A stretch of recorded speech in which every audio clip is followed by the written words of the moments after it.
Exam. Exam का नाम सुनते ही कुछ स्टूडेंट्स को स्ट्रेस आने लगता है, एंग्जाइटी आने लगता है, फियर आने लगता है, डिस्टरबेंस आने लगती है। मैंने बहुत सारे स्टूडेंट्स को ये कहते हुए सुना कि मैम एग्जाम आ रहा है, बहुत डर लग रहा है, बहुत पैनिक हो रही है, पता नहीं क्या होगा, कौन सा सिलेबस आएगा, सिलेबस कहीं आउट ऑफ सिलेबस तो नहीं आने वाला है, किस तरह का एग्जाम होगा। ऐसी बहुत सारी बातें जो है बच्चे आमतौर पर कर देते हैं, बहुत ही लो फ्रीक्वेंसी वाले वर्ड्स यूज करते हैं। तो ये नेचुरल है कुछ, ये जब भी एग्जाम आता है थोड़ी बहुत तो स्ट्रेस आनी ही आनी है सबको, लेकिन बच्चे जो है कई बार हाइपर सेंसिटिव हो जाते हैं और बहुत सारी स्ट्रेस जो है अंदर पाल लेते हैं, जिसका जो है बुरे परिणाम निकलते हैं। जो क्योंकि माइंड जो है डिस्टर्बिंग की पोजीशन में होता है, तो फिर वो अपना बेस्ट जो है कर नहीं पाते। तो माइंड को इसके लिए बहुत अच्छे से प्रिपेयर करना पड़ेगा। अपने माइंड को कुछ अच्छी-अच्छी और बातें सिखानी पड़ेगी, जिससे जो है हम एग्ज़ाम को बहुत ही लाइट तरीके से, बहुत ही हैप्पीफुल तरीके से जो है हम प्रिपेयर कर सकें और अच्छे से अपना दी बेस्ट कर सकें, अपना 100% दे सकें। तो पहली बात ये है कि reverse your exam into opportunity. अब आपने इसको एक एंग्जायटी के रूप में लेते हैं, लेकिन इसको एक्साइटमेंट के रूप में लें। समझे कि ये एक अपॉर्च्युनिटी आई है मुझे अपने आप को बताने की, अपने आप को एक्सप्रेस करने की, और मैंने अपना बेस्ट देना है। बार-बार यही कहना है अपने आप को कि मैंने अपना बेस्ट देना है, मैं 100% देने वाला हूँ और सक्सेस तो मेरी ही है, निश्चित है सक्सेस। और सारा सिलेबस जो भी आएगा वो मुझे आता ही होगा, मैंने प्रिपेयर किया होगा और मुझे ये सारा कुछ आता होगा और मैंने बड़े अच्छे तरीके से ये एग्ज़ाम को हैंडल कर लेना है। तो इसमें कुछ ऐसे सोचने की बात नहीं है। और अपने हमने लो फ्रीक्वेंसी वाले वर्ड्स बिल्कुल नहीं यूज़ करने, जैसे डर को यूज़ करते हैं, डर शब्द को अपनी वोकैब्युलरी से हमने हटा देना है। ये शब्द ना तो हमारी ज़ुबान पर ना आना चाहिए, ना किसी के साथ ऐसे बोलचाल की भाषा में ये ऐसे छोटे फ्रीक्वेंसी वाले शब्द जो है हमारे नहीं आने चाहिए। तो खुद को एक्सप्रेस करने का मौका मिल रहा है, मैं अच्छा अटेम्प्ट करने वाला हूँ और मेरा सबसे बेस्ट होने वाला है, मैंने बहुत अच्छे मार्क्स भी ले लेने हैं, देखना बहुत अच्छा मैं करने वाला हूँ। ऐसे-ऐसे शब्द जो है पहले ऑल टाइम आप अपने आप को कहते जाना है, ये माइंड की प्रिपरेशन है। चाहे कुछ भी हो जाए, आपको ऐसे ही शब्द यूज़ करनी है, अच्छे फ्रीक्वेंसी वाले शब्द यूज़ करने हैं। तो एक और टिप्स है, एक शब्द है एमबीबीएस। अब आप कहेंगे एमबीबीएस का यहाँ क्या काम है? हाँ? एम का मतलब मेडिटेशन। हर एक स्टूडेंट लाइफ में मेडिटेशन बहुत ज़रूरी है, क्योंकि सिलेबस इतना होता है, बहुत सारी चीज़ें जो है माइंड के अंदर जानी होती है, सिलेबस बहुत सारा होता है, तो सिलेबस बहुत सारा होने के कारण जो है पैनिक होती है, डिस्टर्बेंस आती है, फिर सारा कुछ करने के बाद भी ऐसा लगता है हमें तो कुछ आता ही नहीं है, कुछ याद ही नहीं हो रहा है, पता नहीं क्या पढ़ा था, ऐसी-ऐसी फीलिंग आती है। तो मेडिटेशन जो है इसमें बड़ी हेल्प करती है। आप जो है सुबह उठते ही मेडिटेशन ज़रूर करें, जो स्टूडेंट लाइफ में है या जिन्होंने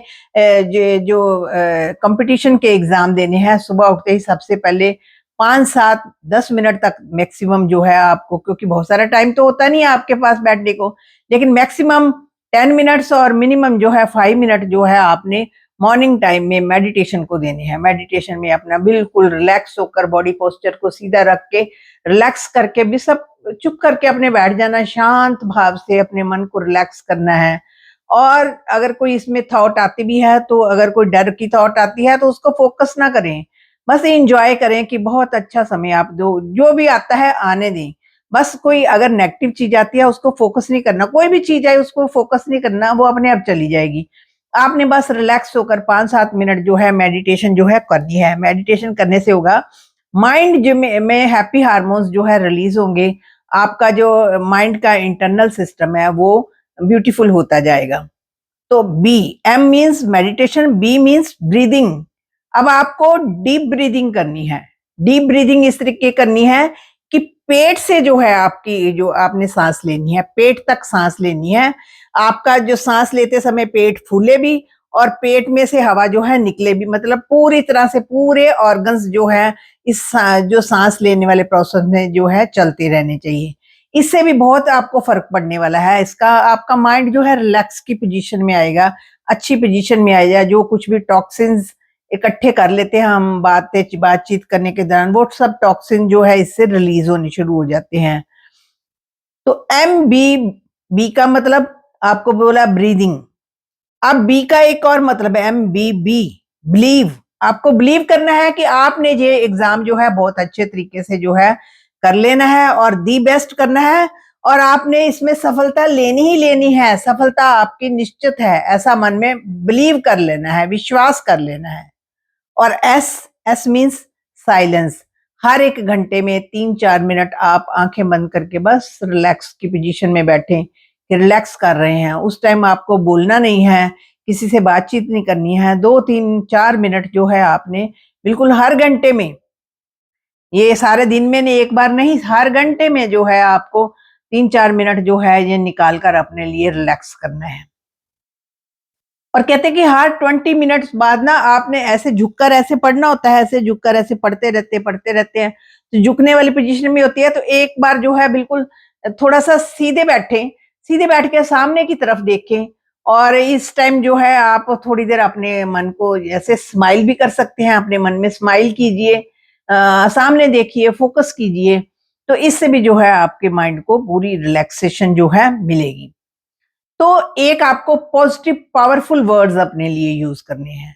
अक्सर बच्चे जो है, मेरा क्या होगा, पता नहीं इतने परसेंट मार्क्स आएंगे भी नहीं आएंगे, आगे मुझे एडमिशन मिलेगी या मिलेगी नहीं मिलेगी, अब मैं फेल हो गया तो मेरे घर वाले मुझे क्या, मतलब ऐसे लो लो फ्रिक्वेंसी वाले शब्द जो है हम यूज करते हैं।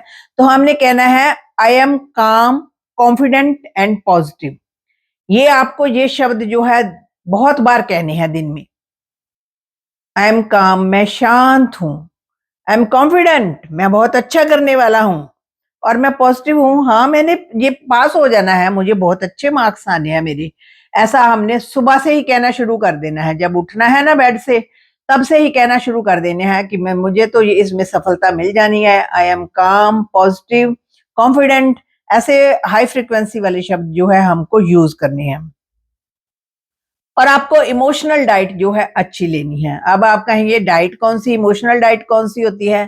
कि जैसे बॉडी की डाइट होती है, बॉडी को जो हेल्दी फूड चाहिए, बाहर का खाएगा तो बीमार हो जाएगा। सिमिलरली अगर नेगेटिव विचार यहाँ आएंगे, डर के विचार आएंगे, परेशानी के विचार आएंगे, कंपैरिजन के विचार आएंगे, छोटी छोटी बात को दिल पर लगा लेंगे, तो वो लो फ्रिक्वेंसी वाली डाइट होगी। वो डाइट हम अगर कंज्यूम कर लेंगे तो फिर हमारी जो है उलझने खड़ी हो जाएंगी, फिर हमारा माइंड जो है डिस्टरबेंस की तरफ चल पड़ेगा, और हमें कुछ पढ़ा हुआ भी याद नहीं रहने वाला, फिर माइंड जो है दूसरे रास्ते पर चल पड़ता है। लेकिन हमने माइंड को ही तो पूरा टैकल करना है, सारा खेल तो माइंड का है, माइंड ने ही याद रखना है, माइंड को फ्रेश करना है, माइंड को अच्छी डाइट देनी है। अच्छी डाइट जो है अपने हाई फ्रिक्वेंसी वाले शब्दों को देनी है कि मुझे ये एग्जाम जो है क्लियर कर लेना है, बहुत अच्छे तरीके से मैंने प्रिपरेशन कर लेनी है, सब कुछ मुझे आता है और मैंने अपना दी बेस्ट कर देना है। और देखना जो जो भी सिलेबस आएगा वो सारा मेरे को आता होगा, और मैंने पूरा के पूरा जो है जो पेपर है पूरा का पूरा करना है, कुछ भी नहीं उसमें से छोड़ूंगा, मुझे सब कुछ आता होगा, मैंने सब कुछ कर लेना है, मैं बहुत इंटेलिजेंट हूँ। अपने आप को अच्छी हाई फ्रिक्वेंसी वाली डाइट देनी है। ये डाइट है मन की, मन की डाइट अच्छी देंगे तो एग्जाम भी आपका अच्छा ही होने वाला है।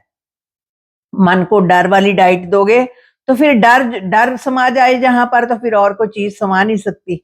इसलिए डर की जगह हमने हाई फ्रिक्वेंसी वाले शब्द यूज करने हैं कि मुझे खुश रहना है और मुझे बहुत अच्छे तरीके से इसको प्रिपेयर करना है। तो एक और है develop pre exam situation. Exam से पहले की सिचुएशन को वैसे ही आपने फील करना है, वैसे ही बनाना है। मॉक टेस्ट होते हैं ना, आपको वो टेस्ट जो है पूरे के पूरे जितना भी टाइम टेबल के अकॉर्डिंग जो है वो आपको सेट कर लेना है। अपने स्टडी टेबल पर बैठना है, चेयर टेबल पर बैठना है, आपने टेबल पर अपना जो भी आपका बोर्ड होगा जहाँ जहाँ पर भी आपने लिखना है वो होना चाहिए, शीट्स होनी चाहिए, और चेयर पर बैठना है। और स्कूल गोइंग बच्चे जो है बिल्कुल अपनी चाहे यूनिफॉर्म डालकर बैठे, चाहे मतलब कोई अच्छे पूरे रेडीमेड, ऐसे नहीं है घर से उठकर ऐसे लिखने लग गए, वो नहीं है एग्जाम। पूरा जैसे आपने एग्जामिनेशन हॉल में रेडी होकर जाना है ना, वैसे ही रेडी होकर आपने बैठना है, और पूरा टाइम सेट कर देना है, सामने घड़ी रख लेनी है, चाहे हैंड वॉच रखना है, जो भी आपको एग्जामिनेशन में जो रखना है ना वही रखना है यहाँ पर। ये नहीं है यहाँ पर तो वो गोल वाली घड़ी रखनी है टाइम पीस रखना है और वहां जाकर हाथ वाली घड़ी एक जैसा जो है फिटिंग करो, यानी हाथ वाली घड़ी रख दी है वहां पर एग्जामिनेशन हॉल में, तो हाथ वाली घड़ी हुई जहां पर रखिए और उसको देखते हुए पूरे टाइम पर जो है आप ना करें। पूरा ही सिलेबस जो है, जैसे बार बार आप मॉक टेस्ट देंगे तो आपका कॉन्फिडेंस जो है इम्प्रूव होगा। आपको वहां पर जो फिर जाने में जो अटपटापन लगेगा, जो अजीबनेस लगेगी, वो नहीं लगेगी। आपको ये प्रैक्टिकल करके देखना ही देखना है। तो visualise your success every night. हर रात को सोने से पहले देखें कि आपको सफलता मिल गई है, आपने तो बहुत अच्छा कर लिया है, सब कुछ अच्छा होने वाला है आपके साथ। तो ये सोने से पहले अपने आप को इमेज क्रिएट कर लेनी है, एक फिल्म सी तैयार कर लेनी है कि आपका जो एग्जाम, आपका रिजल्ट निकला है, आपने बहुत अच्छे मार्क्स लिए हैं। इस तरीके की चीजें जो है हमने ये क्रिएट कर लेनी है। अगर फियर भी आता है तो फियर को ना एक एक दिन कागज पर लिख दें कि मुझे किस चीज का फियर आ रहा है, क्या कारण है इसके, लिखकर फिर वो कागज को फाड़ कर एक साइड पर रख दें। अब ये जहां से फियर थोड़ा सा आपका रिलीज हो जाएगा, क्योंकि वो कागज पर उतर गया वो आपकी इमोशन, तो वो यहाँ से थोड़ा सा रिलीज हो जाएगा। ये भी आप करके देख सकते हैं। तो teach someone what you learn. जो भी आपने पढ़ा है उसको दूसरों को पढ़ाएं। यानी जैसे आप टीचर हो, आपको सब कुछ हो गया, आप दूसरों को पढ़ाएं। यानी इससे क्या होगा, आपकी एक तो रिवीजन होगी, आपको सब कुछ, क्योंकि जब आप दूसरों को पढ़ाएंगे तो पूरे कॉन्फिडेंस के साथ पढ़ाएंगे, और रिवीजन के बहुत फायदे होते हैं, आपको भी पता है।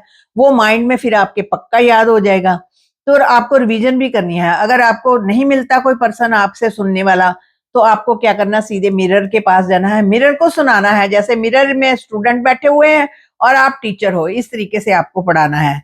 तो इससे भी जो है आपका कॉन्फिडेंस लेवल बढ़ेगा और आपको जो है आपकी रिवीजन भी जो है अच्छे से होगी। तो अफर्मेशन सुबह के टाइम आपको क्रिएट करनी है, अच्छी अच्छी बातें आपके लिए लिखनी है। ये अफर्मेशन जो है बहुत वर्क करती हैं। सुबह उठते ही 5-10 बातें अपने लिए लिख लें, स्टडी टेबल पर जब भी बैठते हैं तब लिख लें, भाई आज मैंने ये सफलता क्रिएट कर लेनी है, ये सफलता निश्चित है, मैं बहुत इंटेलिजेंट हूँ, मुझे सारा सिलेबस आ जाना है, मैंने सारा सिलेबस कवर अप कर। रोज नई की नई बातें लिखें, लिखनी जरूर है आपने। और टाइम मैनेजमेंट करें। टाइम मैनेजमेंट के बगैर स्टडी जो है अधूरी रह जाती है। देखो, जब हम चौरस्ते पर होते हैं, चौराहे पर होती हैं, तो 3 लाइट्स होती है ना, वहां पर रेड लाइट होती है, ग्रीन लाइट, येलो लाइट होती है, ग्रीन लाइट होती है। अब रेड लाइट पर पहले आप रेड लाइट पर हो। रेड लाइट मीन्स जो टॉपिक आपको नहीं आते हैं, जो सिलेबस आपको नहीं आता है, सबसे पहले उसको पकड़ना है, उसको करना है। क्योंकि जब आप शुरू में बैठोगे तो आपका माइंड बिल्कुल फ्रेश होगा और वो चीज जो है आपको जल्दी याद होने वाली है। तो पहले आपको उन टॉपिक्स को पकड़ना है जो आपको बिल्कुल ही नहीं आते हैं, जो डिफिकल्ट लगते हैं, उनको पकड़ना है। फिर आती है ये green light, yellow light. Yellow light में उन टॉपिक्स को पकड़ना है जो आपने कभी किए हैं, तो आप थोड़ा सा पढ़ लोगे तो आपको आ जाएंगे, वो पढ़ने हैं। फिर आपको ग्रीन लाइट, यानी कि जो सारा आपने रिवाइज कर लेना है एक बार से, और ग्रीन मीन्स अब हम एग्जाम के लिए रेडी हैं। इस तरीके से फीलिंग लेकर आनी है। तो रात को सोने से पहले ये चीजें जो है हमने रिवाइज कर लेनी है। तो सबके एग्जाम के लिए मेरी तरफ से ऑल द बेस्ट। आप सब बेस्ट करने वाले हैं, बेस्ट विशेस हैं आपको, और सक्सेस इज योर्स। आपकी सक्सेस ही होने वाली है, तो बेस्ट विशेस।